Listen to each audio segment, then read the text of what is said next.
All right, thanks, Susan. And I want to thank Dave for inviting me to come speak this morning. It is an honor to be here.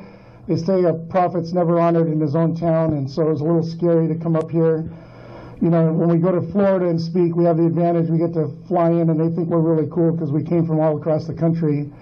You know, here we have to speak and then still see you folks around, so it's kind of like, don't screw this up, please. So his name was Mike, and I think I knew Mike his freshman year because I knew him from football and just from being around. And I remember him as this tall, lanky, kind of awkward kid. And then his sophomore year, Kelly and I actually became legal guardians for this kid, Tracy. He was an African-American kid from San Francisco. And when Tracy moved to town, Mike just kind of latched on and started hanging out at our house a lot, eating our food. He was still awkward, but he was a nice kid. And we knew something wasn't quite right at his home, but it was really hard to get any kind of information out of him. We had met his mom and his stepfather that year, and they confirmed that they were struggling kind of with, what do we do with Mike? And we were trying to help, but I mean, by that time we had a bunch of kids of our own, and we had taken in these two teenagers that we were trying to raise, and we were just in our early 30s. We had no business doing that, but here we were with a couple of teenagers, so we were trying to help it. You know, we were busy. So Mike just kept hanging around and eating our food. And I remember the start of his junior year, he had spent most of the summer at our house that summer, hanging out, eating our food. And then one night, kind of towards the end of summer, I remember Mike came to our back door, and it was late, and he showed up, and he was just, you could tell something was going on, you know, that fight or flight. I mean, he was visibly shook, and so we brought him inside, and right about then the phone rang, and it was his mom, and so we were listening to his mom on one end, and we were listening to Mike talk on the other, and we were trying to make sense of this story, and somewhere it came out that a knife had been produced, and there had been an argument between him and his stepdad, and nobody got hurt, but everybody in the family was shook. He had 3 younger half-siblings, and everyone was shook and crying and upset, and Mike took off, came straight to our house, and then his mom called. And so over the phone, Mike's mom asked us if we would please just keep Mike. And so suddenly we found ourselves with a 3rd teenager. And I'd say this, though, Mike's story has shaped our life and our passions for these last 20 years. Because we sat down with Mike that night and we started asking him questions, simple questions like, what do you want to be when you grow up? Do you want to go to college? What are your dreams for your future? What are some of the things you're looking forward to? And hear this, Mike's mom, she was a good woman. Mike's stepfather was a good man. I mean, he worked hard and was willing to take Mike in as his own. They were doing the best they could. But as we sat and we talked with Mike, he just began to sob. And he sobbed and he sobbed. And I'll tell you this, Mike would be the first one to tell you today that he was lost on so many levels. He didn't know what he was going to do. He didn't know what his future was. He was pretty hopeless. I know he said he wanted to play college football, and at that point he was pretty skinny. He was tall, pretty athletic, so maybe.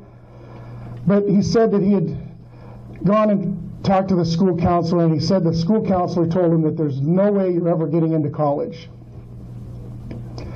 And I remember saying, but Mike, what do you want? And it was clear that Mike wanted to make it, but in his mind, he had no chance, no hope. And I remember that night we came up with a game plan. And so the next day I went to the school with Mike, and we went to see this counselor and then all of his teachers. And the counselor, again, a good man, said that Mike had a 1.7 GPA. And he said, yes, I told Mike that, Mike, you cannot get into college with a 1.7 GPA. But then he assured Mike, I never said that you can never get into college. But one by one that day, we met with his teachers. One by one, they laid out a plan for how Mike could work his way to improve his grades so that he could have a future. I remember one teacher, right as we walked in, she took one look and, started immediately assume that because I coached football that I was there so that Mike could be eligible for football. And, she told me that she'd already given Mike a chance to get his grades up. And she had. She had come up with a plan for Mike and told him that if he would show up early before school, that she would work with him and help him get some extra work and some extra credit. And then she kind of shook her head and said he showed up one time. And I said, well, did you ever ask him why? And she was like, what? And I said, did you ever ask him why he only showed up the one time? And she goes, no. And so I explained that Mike had no transportation, and the one time that he did show up, he got up early enough to walk the 4 miles to school so that he could meet with her, and then he just gave up. And I told her, I said, there's no excuse for just not showing up. And so Mike apologized for standing up the teacher, and then we came up with a new plan, a new idea for Mike that involved him coming and getting some extra help in his classes. By then we lived right across from the high school, so transportation was easy. We did study table at our house each night, and then we had a weekly checkup with all of his teachers. And that semester, Mike's grades went from a 1.7 to a 3.8. But hear this. This wasn't about us. This was about a kid that wanted to make it, but just needed some adults in his life that would say, you can do this. Just needed some adults that could see some things in him that he couldn't see for himself. It's a little bit like this. Some of you know that my oldest son, Tavita, played football, and he was our quarterback here at Clover Park. And his junior year, he was our starter, and we did not have a backup. And when I say that, I don't mean like our backup wasn't very good. I mean, we had no backup, okay? Our backup had got recruited off to another school or something. So we had this young kid, but honestly, I think if I'd put him in, he would have peed in his pants. So we told Tavita, you don't play defense, you don't get hurt, right? I think we had taught one of our older receivers how to take a snap so that if he did get hurt, at least we could hike the football.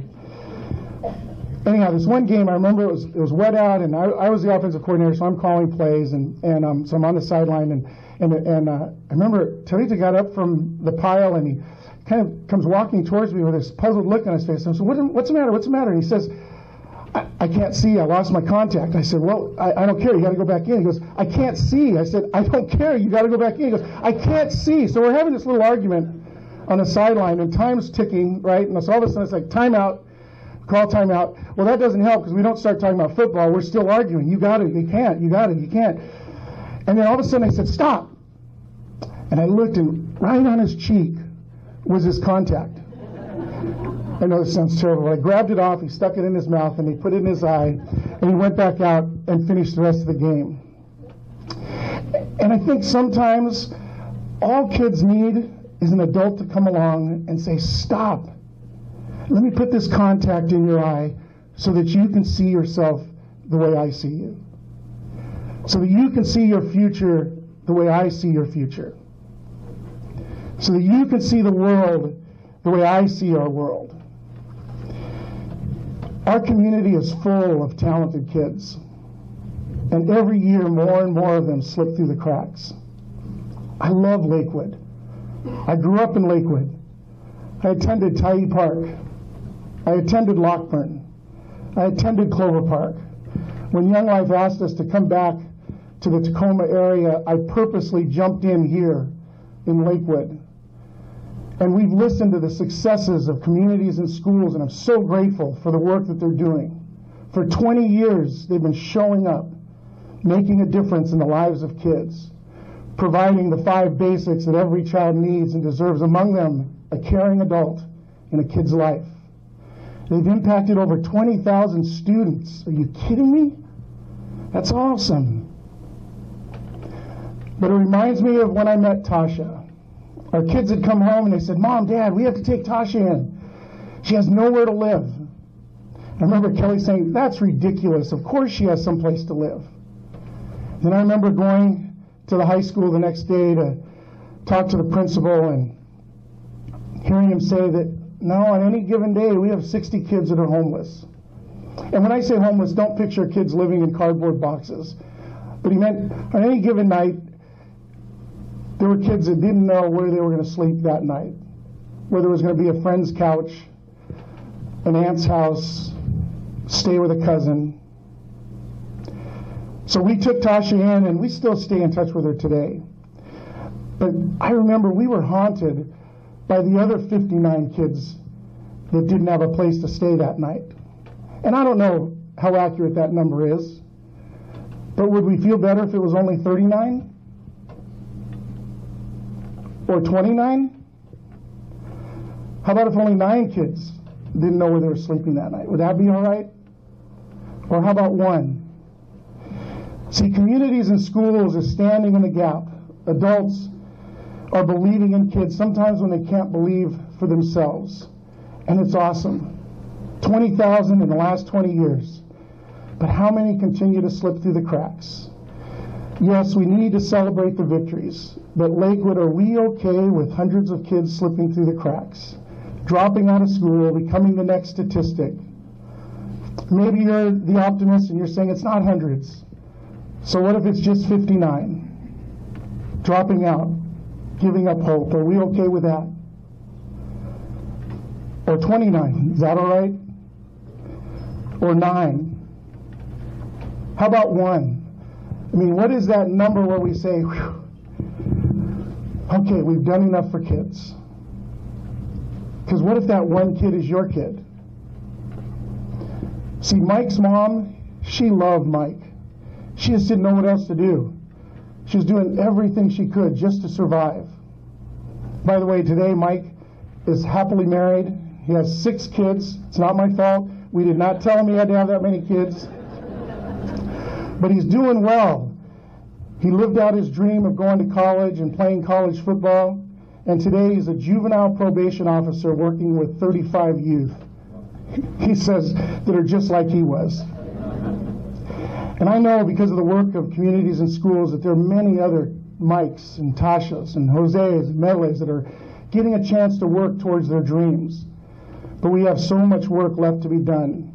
And it takes resources to ensure that we have adults in our schools putting contacts in kids' eyes and saying, you can do it. It takes volunteers that are willing to sacrifice time, willing to spend time with a bunch of kids, to mentor young people, to give them hope for their future. I'm glad you're here this morning. Thanks for coming. I'm glad Dave and the rest of the CIS of Lakewood team are in our schools. Thanks for investing in our children.